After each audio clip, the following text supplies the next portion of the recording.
Welcome along to this short introductory presentation for GeoNight 2022 on geography, sport and climate change. The purpose of this little video is to give you a little bit of background to the activities you're going to be undertaking this evening and to tell you a little bit more about the topics that you're going to be exploring. So we're going to look more broadly at the geography subject area. We're then going to think about what geographers study in terms of environmental change. The second explanation will be about the geographies of sport and why geographers are interested in the study of sport. And then finally, we're going to finish off by introducing you to 3 case studies that you'll be able to work through in your own time and investigate yourselves.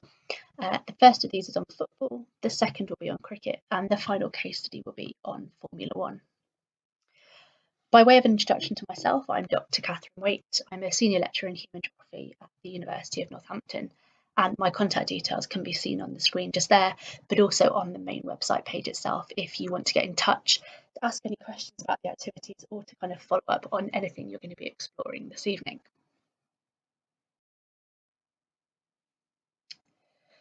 So, some of you, the purpose of GeoNight is to open up the subject of geography to the kind of wider general public. So I thought it was important to start by thinking about what we mean by geography and what we understand by the term geography. So National Geographic defined geography as the study of places and the relationships between people and their environments. So that's what's really specific, really important to geographers, is that it's about people, but it's also about the environment. So geographers are interested in exploring both the physical properties of the Earth's surface and the human societies that spread across it. And that's what's really unique to geography, is looking at these two sides of what happens on Earth, both the physical, but also about the human people as well.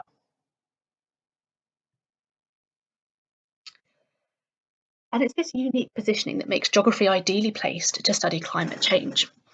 The United Nations state that climate change is likely to be the defining issue of our time, because the impacts of climate change are going to affect all parts of human society. And because geography is really interested in focusing on this human environment interaction, it means that geographers are really well placed to help us understand, plan for and mitigate the impacts of climate change.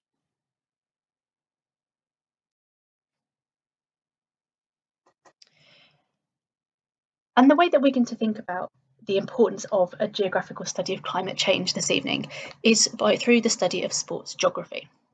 And sports geography is a relatively niche, relatively new kind of sub-discipline of geography. It's something that geographers have really only been studying a little bit for the last 20 to 30 years, but it's only really started to see kind of a real interest in the last few years. Some of the things that sports geographers are interested in exploring and the kind of questions we're interested in asking about where sport takes place, how and why this has changed over time. So why did sport perhaps take place in one place initially, but now takes place in lots of places? Sports geographers are really interested in understanding the economic and cultural importance of sport. So the image that you see here on the slide is from a Cricket World Cup match at Edgbaston Stadium in Birmingham.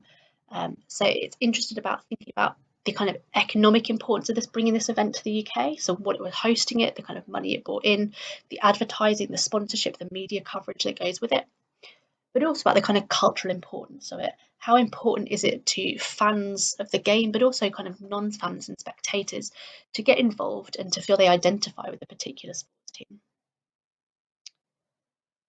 Sport is a really important leisure and tourism activity, and leisure and tourism is something that's been of interest to geographers for many, many years.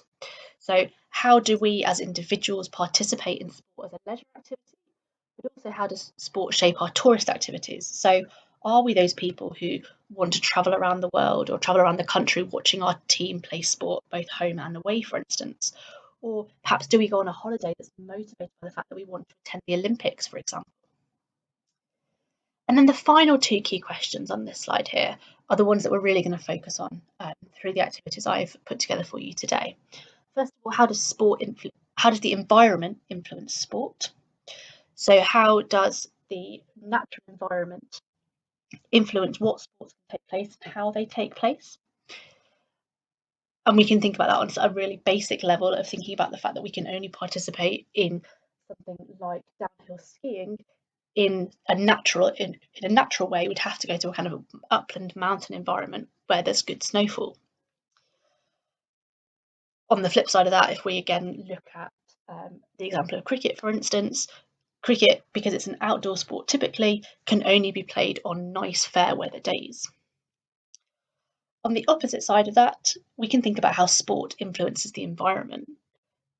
Is that a positive relationship, or perhaps is that relationship a little bit more problematic? So does sport have a positive influence on the environment, or actually does preparing the environment for sport, so preparing a football pitch,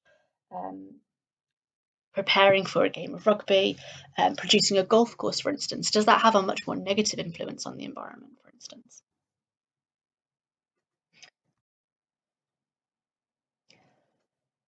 So taking that one step further then, the United Nations Environment Programme argues that sport connects and inspires. It provides a unique platform for motivating widespread behaviour change. So if we think about the kind of significance of sport in our kind of day-to-day lives, the big sports teams are, and the big sports industries have an incredibly important role to play, often in people's day-to-day lives. So if venues and stadiums, for instance, and sports can reduce their impact on the environment, they're in a position to promote environmental stewardship by engaging fans in those behaviours to try and encourage them to do the same, to kind of follow their lead. From a fan perspective, sport has a really unique ability to connect people, either in the same physical space or across the world, because they have the same kind of shared interest in following a particular team, for instance. So again, it doesn't matter who they are, where they come from, what their position is on the environmental debate, but sport can bring people together and influence this kind of behavioural change. So is sport doing that? Does sport have more potential to do that? And again, these are the kind of topics we're going to explore through the activities this evening. So with that in mind then, let's just briefly say a little bit about the three case studies that I've prepared for you. The first one is about football, and the information and activities that I've pulled together here look at a kind of summary about the relationship between football and kind of fans and environmental stewardship. There is a case study about the English Premier League and what teams in the Premier League are doing to enhance their sustainability. And then thirdly, there is a case study of Forest Green Rovers, who are argued to be the greenest football club in the world. And it shows you the kind of things they're doing as an example of best practice that could be applied both elsewhere in football, but also in other sports. The second case study is on cricket. Cricket is perhaps one of the most inherently linked sports to the environment in which it's played. So the way in which sport is played is a direct result of the environment in which it's played. But it also means that cricket is particularly vulnerable to climate change. So there's some activities to walk you through that, and again to look at some of the activities that cricket clubs and cricket teams are doing to again promote positive and environmentally friendly behaviours. The final case study is on Formula One, because Formula One on the face of it doesn't necessarily feel like a particularly environmentally friendly or sustainable sport. But actually, again, as with other sports, attempts are being made to make it more environmentally friendly and make it more sustainable. So again, some examples here of some of the practices that are taking place and some of the things that could take place in the future to make it a more sustainable sport. So I hope you enjoy working through the activities, and I hope that's given you a bit of an insight as to what's coming and why this area of sport and climate change is of interest to geographers. Like I say, if you've got any questions, please do contact me. Whilst I'm a senior lecturer in human geography, my research specialisms are on the geographies of sport. So if you've got any questions about these activities or about the geographies of sport more broadly, please do get in touch. The activities that are online will remain live online for you to engage with at any point. So if you haven't got the time to work through them this evening, that's absolutely fine. They will be there and remain live for you to access at any time.